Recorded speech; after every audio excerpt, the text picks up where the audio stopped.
CJ, what was kind of the message from Coach in the locker room after this one and just the overall feel amongst you guys? I mean, it was a horrible showing. I think we just got to do a better job, and it starts with, our approach days before the game, how we're executing in practice, how our walkthroughs are going. I think it's just urgency. There's a lot of things that we just got to get better at execution-wise, even when there's nobody on the floor, when there's no crowd, when there's no opponent.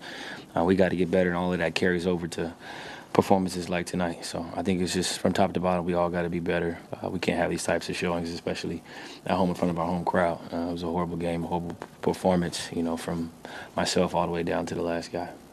And you joined that team later in the season that started off 3-16. What do you think it takes to kind of, recover from something like that and not have that feeling that, we're too far back to kind of make up this type of gap?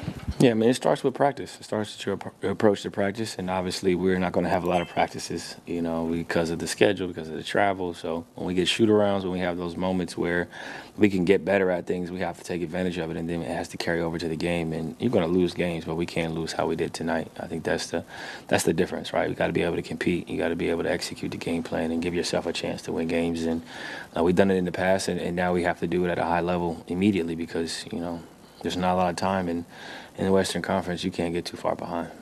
And that's what we hear, booze in this building from the fans. Yeah. It's kind of the thought going through your mind when you kind of heard that in the second half. We deserved it, man. I'm a fan of sports. I play the game, obviously. I watch a lot of games, and they pay their hard-earned money to watch us perform at a high level, and we didn't do that tonight. And it's not about making and missing shots. Obviously, we got to do better at that. I have to be better at that, and I will. We're putting the time in. I'm putting the time in to be able to contribute and help. But I think it's everything. It's a combination of, defensively, the rotations, the rebounding. It's a lot that we got to get better at. And, this was a lot of slippage tonight. And we're going to go up against some really good teams on this road trip. So we got to tighten up, and that'll be better, and our team will be better. So we've all seen plenty of NBA games where one team shoots unusually well from three, and the game just kind of gets away from the other team. It sounds like you think this was that. I mean, it was a lot of things. They hit 21 threes, and they're, a bottom 5 3-point shooting team in the NBA. So either they got better overnight, or we got to do a better job of closing out and making it more difficult. But you got to credit them. They played well. I think the end of the second quarter, the third quarter hurt us, and that's when the game kind of shifted. We played them essentially even in the fourth, but the game was over, right? So got to do a better job of tightening it up in the quarters. And defensively, we got to make guys feel us out there. It's we want fouls on offense, but then on defense, we're not being aggressive. So we got to do a better job being aggressive and putting the onus on the referees to call fouls, similar to what the teams are doing to us.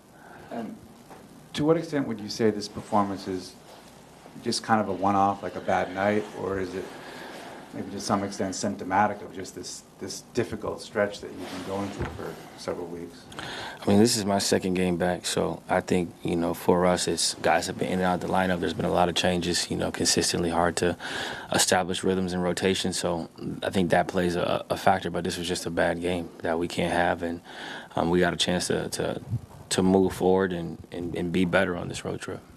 CJ, what does your next 40 hours look like? As one of the leaders of the team, how do you lift up everybody around you? How do you get everybody on the same page, prepared, ready for Memphis? Yeah, well, it's Thanksgiving, so everybody's going to be able to hopefully enjoy some time with their families before we get on a plane. Later that evening tomorrow, we'll land. We'll have a team dinner together, be able to kind of talk and get away from the game a little bit, and then we'll be back to game plan and walking through stuff with an earlier game on Friday. But it's just more about communication, and it's just more about a sense of urgency and understanding that time is ticking. We're 4 and whatever, and it ain't getting no easier. Is one of the best things you can do just to get back on the court to try and make atones, put this memory way behind you? Yeah, I mean, it's a combination. We're not going to have practice tomorrow. Obviously, it's Thanksgiving, and then we have to fly. So it's just about being around each other, being able to kind of talk, not just about the game, obviously, but about life. And then that accountability, it goes to a higher level when you have those types of relationships, right? When you're able to meet somebody off the court and be able to hang out off the court, I think it makes the accountability better and the trust better. So I think we're getting there, and obviously guys have been in and out. This is DJ's first game back. Everybody's trying to get in rhythm, trying to establish a better sense of a better cadence, and the coaching staff is continuing to have to adjust, right? Because guys have been in and out of the lineup since the season started, since the first day of training camp. What's the process been like with you kind of getting acclimated with DJ, obviously, between practice, off-season, whatever, but now obviously getting to play in just a few games with him. What's that like, and what do you think's got to happen for y'all to be able to kind of gel? Yeah, I mean, we both got injured. He got injured in the first game of the season, and I got injured, so we didn't have as much time as we would have liked together. And then, rehabbing and then trying to ramp up and get back out there to help our guys. He obviously, came back at around the 4-week mark. I came back, around like the 4-week mark basically. And it's going to take time, and it's unfortunate, that this has happened. But I think we'll be better from it. This is a lot of adversity because of the injuries, obviously the record. But talking about a guy that loves basketball, he works hard. He treats the game that you're supposed to treat it, and usually the game comes back to you when you do things the right way. So I think for us it's about continuing to have the dialogue, continuing to hold each other accountable, continuing to play off of each other, and the more reps we can get, the better. But you're talking about us, playing one game in October and then playing our second game together in November, with it being his first game and it being my second game back from injury. So we're getting better each day from a communication standpoint. And I think it'll transition into us playing better basketball collectively as a team. Thanks, CJ. Happy Thanksgiving.